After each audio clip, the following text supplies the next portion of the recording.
boys and girls. In our English lesson today, we are going to be finishing off our Imagine a Street poem.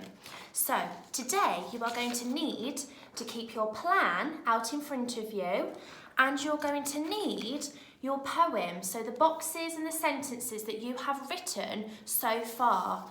So you're going to help Miss Billick finish her poem first, and then it is going to be your turn to finish off yours. So I need to keep my plan close by again because I'm going to need it to refer back to for my key adjectives.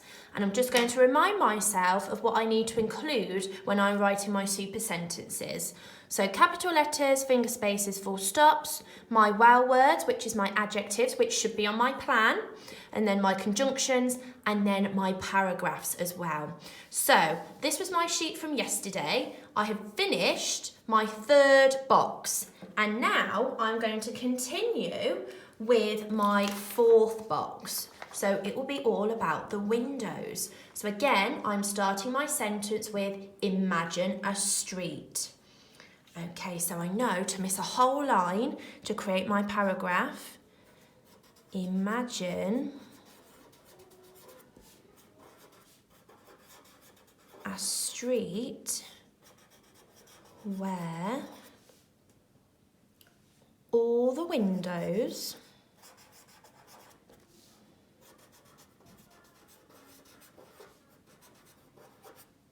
Now, instead of just saying of the houses, I know back in 1666 they were Tudor houses. So imagine a street where all the windows of the Tudor houses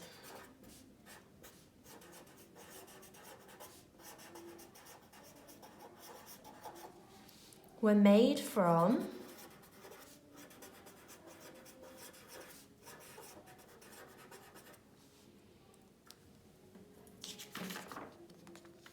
Let's have a look. So, tiny pieces of shiny reflective mirrors were made from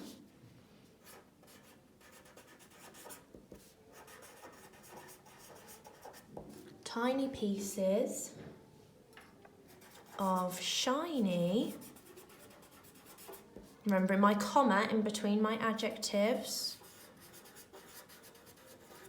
reflective mirrors. And then, can I use a conjunction?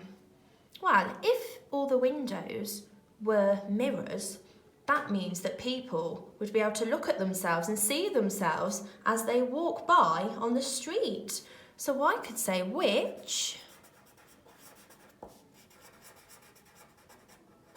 allows people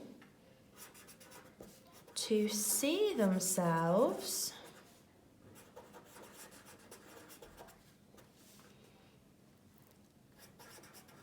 as they walk by on the street.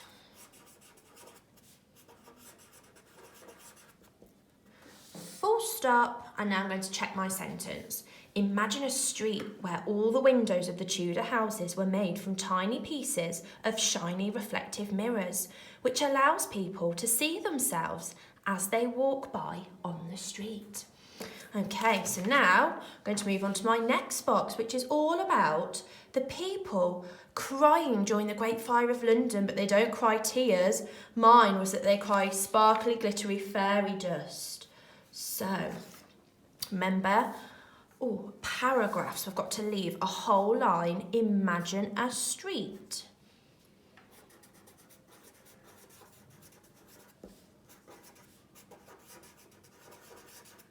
Imagine a street where now, I think they're going to be feeling terrified during the Great Fire. So imagine a street where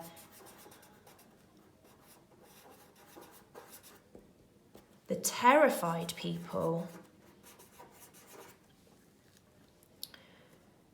are crying. Let's go back to my plan. Sparkly, glittery fairy dust.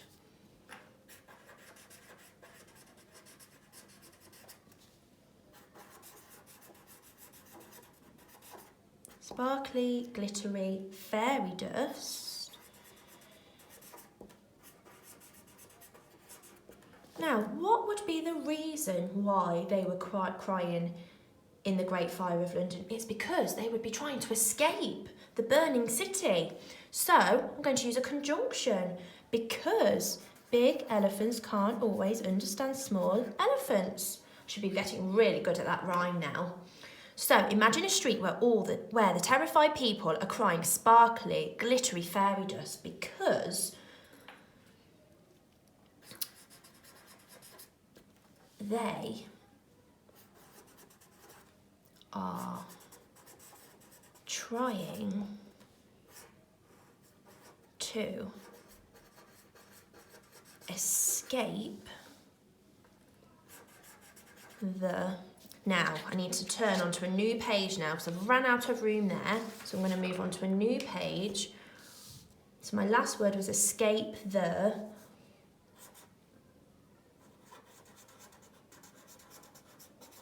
burning city. Okay, I'm just going to go back now, check my sentence. Imagine a street where the terrified people are crying sparkly, glittery fairy dust because they are trying to escape the burning city. Okay, so now I'm on my final box. So this is the final section of my Imagine a Street poem, and it's the horse and cart. So, miss a line for my paragraph. Imagine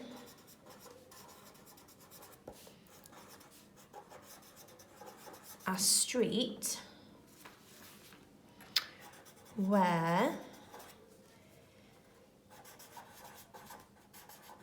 people use, so they don't use a horse and cart, so let's go back to what my people would use on the plan. They'd use a fat, ginormous hippo, where people use a fat,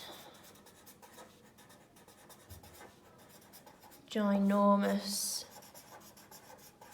hippo and let's go back to my plan, golden treasure chest and a golden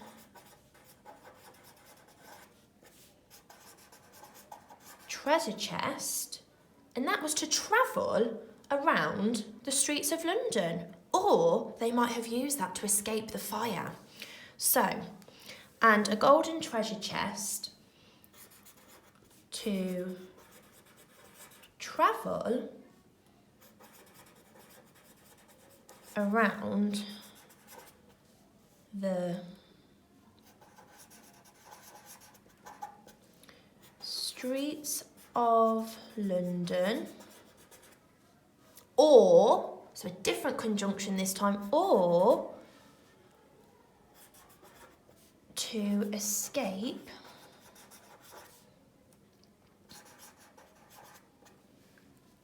the burning city. Full stop, let's check my sentence. Imagine a street where people use a fat, ginormous hippo and a golden treasure chest to travel around the streets of London or to escape the burning city. So I have used my Imagine a Street plan that we made on Monday and Tuesday to help me write my Imagine a Street poem. So here I have now got my finished poem. So boys and girls, it is now your turn to have a go and finish your Imagine a Street poem. Don't forget to have your plan out in front of you, that's really important. That will help you with your sentence writing. And don't forget the key things that we are going to try and include in our poem. So capital letters, finger spaces, full stops, including those amazing adjectives from your plan, conjunctions, so to join two sentences together, like and, because, so, and don't forget to try and write your work in paragraphs. Year 2 teachers can't wait to see your amazing, imaginative Imagine a Street poems. See you tomorrow. Bye.